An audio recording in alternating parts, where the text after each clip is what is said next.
Hey everybody, this is Phillip Heilman from the Florida Times-Union and Jacksonville.com. I'm in Pittsburgh today, Saturday morning, day ahead of the game. Jaguars Steelers tomorrow at 1:05 p.m.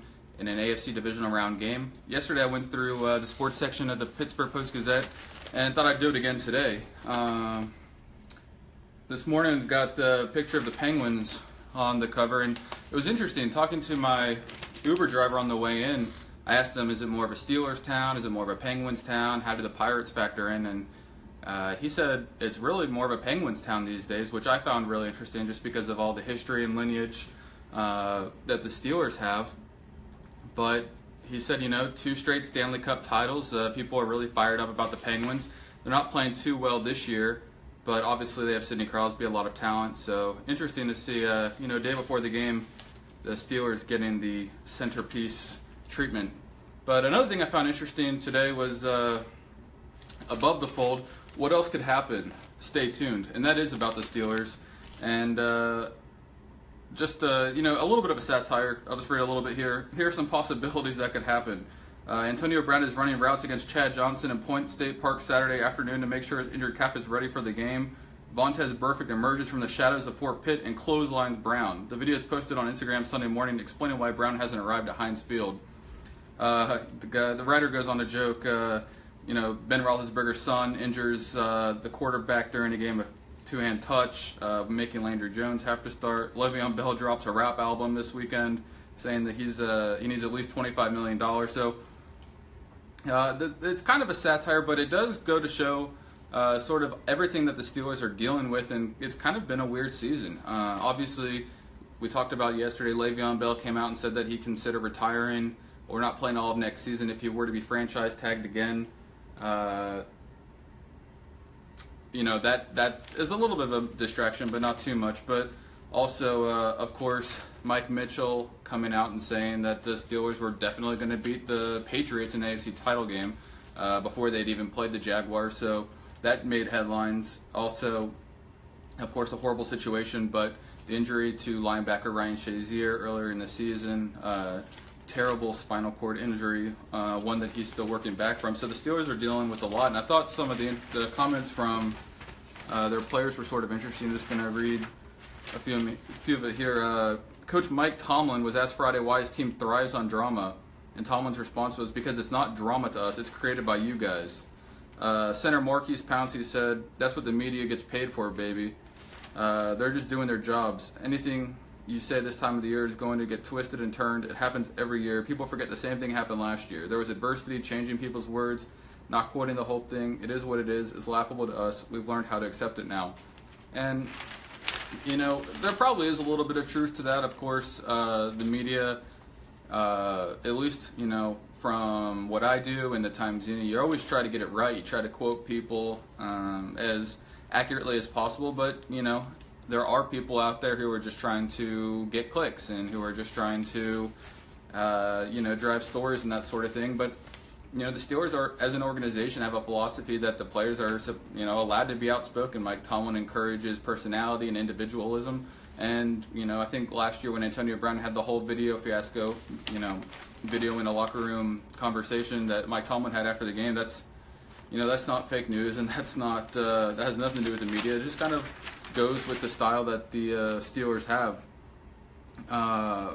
Cam Hayward, defensive tackle, said you get to the point where you can't control it, so why think about it? Some of the stuff could have been said better, but that's life. You deal with it and move on. We play football. Let's go do it. So I think even that is, kind of a hat tip to the fact that, the Steelers have said some of these things. They've kind of made their own bed. Now they've got to go lay in it, and that starts Sunday against the Jaguars. Something that I thought was pretty interesting on the front page, if I have it here. Oh, it's over here. Let me go grab it really fast. Cool picture on the front page of today's Pittsburgh Post-Gazette. If you can see it, it's safety Mike Mitchell in the practice facility yesterday with a young fan coming in to say hi. I tweeted a little joke earlier that no word on whether Mike Mitchell told the fan that they would, or promised the fan that the Steelers would beat the Patriots next weekend. Got a little bit of backlash for that, people not remembering the joke, but that's all that was, just something that Mike Mitchell had pointed out. As far as news goes, inside here, a little bit of an update here on Antonio Brown. Let's just get to that real quick. Several Steelers starters missed practice throughout this week, but it appears as if all of them will be available for the Jaguars game. Antonio Brown was sent home Friday morning after reporting to work with flu-like symptoms. Mike Tomlin said he expects Brown to be at the team walkthrough Saturday morning and play Sunday. There was a report out by Pro Football Talk last night that Antonio Brown would be questionable to play. It'd be a game-time decision. That kind of goes against everything we've been hearing. Antonio Brown obviously returned to practice Monday. Ben Roethlisberger said it was awesome to have him back. Juju Smith-Schuster said he looked great. Mike Tomlin has been saying all week long that they expect to have Antonio Brown. And of course, there's a little bit of gamesmanship there. You want the Jaguars to have to prepare as if he's going to play. But at the end of the day, I would be shocked if Brown, who's been dealing with a calf injury in addition to the sickness, doesn't play. He's the focal point of their offense along with Le'Veon Bell. And I got some questions. How does the Jaguars' game plan change if Antonio Brown is not available, or if he doesn't play, if he plays one quarter and re-aggravates the calf injury and doesn't play? And I think it's significant. If you don't have Antonio Brown, who was on pace to become the first NFL receiver to have 1,800 receiving yards in 2 separate seasons, you can really focus on the weapons who are available. And I think that would start with stopping Le'Veon Bell. That allows you to bring, Barry Church and maybe even Tashawn Gibson into the box a little bit more, to cut down on some of Bell's wiggle room. That allows you to put Jalen Ramsey on Juju Smith-Schuster or Martavis Bryant. That gives you a lot more options there. You can focus in on Jesse James. So obviously it would make the task of stopping a fantastic Steelers offense a little bit easier if Antonio Brown does not play, but I would be shocked if he doesn't, so not too much there. In terms of other injuries, cornerback Artie Burns, defensive end Stephon Tuitt, and nose tackle Javon Hargrave are back at practice Friday after missing Thursday. It turns out that Burns hyperextended his right knee in Wednesday's practice. He told the Pittsburgh Post-Gazette, "I'll be good to go." Friday after practice, he said that. Other than the season-ending injury to Ryan Shazier, the Steelers are in good shape from a health standpoint, entering their first playoff game. Of course, they had the bye last week. First time the Steelers can say that in a while. Tomlin said, "I'm not looking for comfort. I don't seek it. We play the cards we're dealt. We realize health is a blessing in this game. When we lack it, we're not going to allow it an excuse. Those performances are those performances. We're excited about this one." Looking to see if we have any comments here. Go Jags, Antonio Brown. Okay, looks like we're in good shape there. The Jaguars are also in pretty good shape health-wise. Reading what Ryan O'Halloran reported in today's Times-Union, they had whittled down their injury report to 2, including Blair Brown, the linebacker, who returned to practice on Friday after suffering a left ankle injury in practice Wednesday. When I saw Brown on Wednesday, he was in a walking boot and crutches and was very disappointed. So the fact that he was able to return to practice Friday, even in a limited capacity, is a good sign. Some people this week have been saying, Blair Brown, who is that? Why is that a big deal? Well, you have Paul Posluszny, who left the Bills game with an abdomen injury. You had Telvin Smith, who came out of the Bills game with an ankle injury and was also in a walking boot earlier this week. Both of those guys expect to play. They were full practice participants Friday. But at the same time, if Smith were to roll the ankle, if Posluszny were to take a shot to the abdomen and have to come out for several plays, Brown is their next best option in base defense. In this part of the season, you don't want to be playing Donald Payne or Lorente McCray, guys who are more special teams options. McCray is more of a pass rusher anyway. At that point, you would almost rather just be a nickel all the time and keep Aaron Colvin on the field as opposed to a third linebacker. So I think with Blair Brown, it gives you more options that are comfortable as opposed to if he's out, then you have to, kind of, you're grasping at straws a little bit. A couple other games today, obviously, Atlanta Falcons at the Philadelphia Eagles at 4:35, and then the Titans at the New England Patriots at 8:15. The Post-Gazette has prediction Eagles 14-13 and Patriots 31-17. Obviously, the night game is the one the Jaguars will be paying the most attention to, or Jaguars fans at least. The winner of the Jaguars-Steelers game gets the winner of the Titans-Patriots game. If the Titans were to pull the upset, which they started the week as 13.5-point underdogs, so Vegas says it's unlikely. Conventional wisdom says it's unlikely, but that's why they play the game. If the Titans were to pull off the upset, the winner of Pittsburgh, Jacksonville would host the AFC title game, so there would potentially be another game at Everbank Field this season. A little bit of history there. If it were the Titans, the Jaguars haven't been in an AFC title game since the 1999 season. As any longtime Jaguars fan remembers, that 99 season the Jaguars were 14-2 in the regular season, both losses coming to Tennessee, and the Titans knocked them. They came into Jacksonville and knocked them out of the playoffs in the AFC title game and went on to the Super Bowl, which they lost to the Rams. So, kind of an interesting moment if it gets to that, but obviously that's a good ways down the way. Here's kind of the scouting report for that Titans-Patriots game. Dick LeBeau, the Titans defensive coordinator, will try to do something he never could do with the Steelers, beat Tom Brady in New England. If he does, he'll have to get pressure from his best pass rushers, which are outside linebackers Derek Morgan and Brian Orakpo, and tackle Jarrell Casey. The Titans' best hope is that Marcus Mariota confounds the Patriots' defense with big plays from the read option and can get another big game from Derrick Henry. Otherwise, the Patriots will be hosting another AFC Championship game. Obviously, Derrick Henry, a Yulee guy, so from just down the street out of Jacksonville, had a huge game against Kansas City last weekend to help upset the Chiefs. Marcus Mariota played a little bit better, including throwing a touchdown pass to himself. I don't think Marcus Mariota's had a particularly good season. I think he had 15 interceptions going into that Jaguars game after only having 19 in his first 2 seasons. The Jaguars do have a little bit of trouble against him, and just sort of, read option quarterbacks in general. That's a kind of quarterback that's given the Jaguars trouble throughout the season, which is why I think they have a really good shot Sunday to produce some turnovers, because Ben Roethlisberger is not that kind of guy.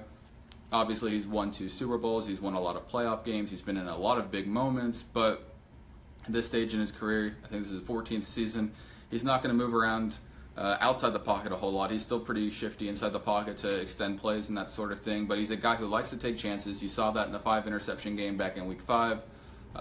Totally different quarterback than the Marcus Mariota, Tyrod Taylor, Jimmy Garoppolo type that have given the Jaguars a little bit of trouble recently, although the Bills, of course, only scored 3 points on Sunday. A couple people, is it getting any warmer up there? No, it's getting colder, significantly colder. I was trying to set up the video where I could show you a little bit of what's going on, but the glare out of my room is a little tough to do that. Yesterday I did the video update from PNC Park, which is about a 10 or 15 minute walk from the hotel I was staying at. The weather was nice. It was probably 50, 55, 60 degrees around 1:30, 2 o'clock in the afternoon on Friday. Went in to grab a bite for a late lunch, came out, and clouds had rolled in, very ominous, and it quickly got down to, I'm not a meteorologist, but 35, 40 degrees. It snowed quite a bit this morning. If you go to my Twitter page, at Phillip_Heilman, I kind of took a little trek through downtown Pittsburgh and gave a little tour of what it's like. I talked to a couple of city workers who estimated that it snowed 4 to 5 inches overnight. There's still a lot of snow on the ground. There's still a lot of snow pretty much everywhere aside from the streets, which they've done a pretty good job of pushing that out of the way. So I think it was something around 20, 25 degrees this morning. Game time temperature for Sunday is expected to be a brisk 19 degrees. As Times Union colleague Clayton Freeman pointed out, the wind chill factor is expected to get as low as -7 degrees tomorrow. The good news for the Jaguars / Jaguars fans / anybody going to the game is the Weather Channel does not expect there to be any precipitation between noon and 5 tomorrow, so that means probably won't be any snow flurries during the game, but it's going to be really, really cold. So if you're going to the game, if you're in Pittsburgh at all, I would suggest layering up as much as possible. When I took a walk, it was probably a 15-minute walk this morning. By the time I had gotten back, my hands were frozen almost solid. Had to run them under some warm water for a little bit. So it's definitely brutally cold. And as I mentioned a couple of times yesterday and earlier today, the Jaguars have a little bit of history this season in cold weather. It was 23 degrees at kickoff of the Week 17 game at Tennessee. It was 38 degrees at kickoff of the Cleveland game earlier this season as well. So a couple of games. I saw Ryan O'Halloran talk to tight end Mercedes Lewis yesterday about what he's kind of planning to do to prepare for the cold. He said rub some Vaseline over his extremities, layer up on his torso to stay as warm as possible there. and then just kind of deal with it. Both teams are going to have to. It's going to be, really, really cold, but that's sort of playoff football, and, the Jaguars haven't been in this situation in a long time, but I definitely don't think they're going to let a little cold weather worry them, considering it's been, 10 years since they won a playoff game before the Buffalo game last week, and they've got an opportunity to go to their first AFC title game with a win for the first time since the 99 season. A couple of other comments. Hello. Hey there. If anybody is out in Pittsburgh, I'm going to be out today looking to talk to more Jaguars fans. Send me a tweet. Email me, phillip.heilman@jacksonville.com. Yesterday, not a ton of Jaguars fans here yet. Talked to probably 5 or 6 people on the plane from Jacksonville to Atlanta, and then Atlanta to Pittsburgh. Was on the 6 a.m.er out of Jacksonville, so it was pretty early.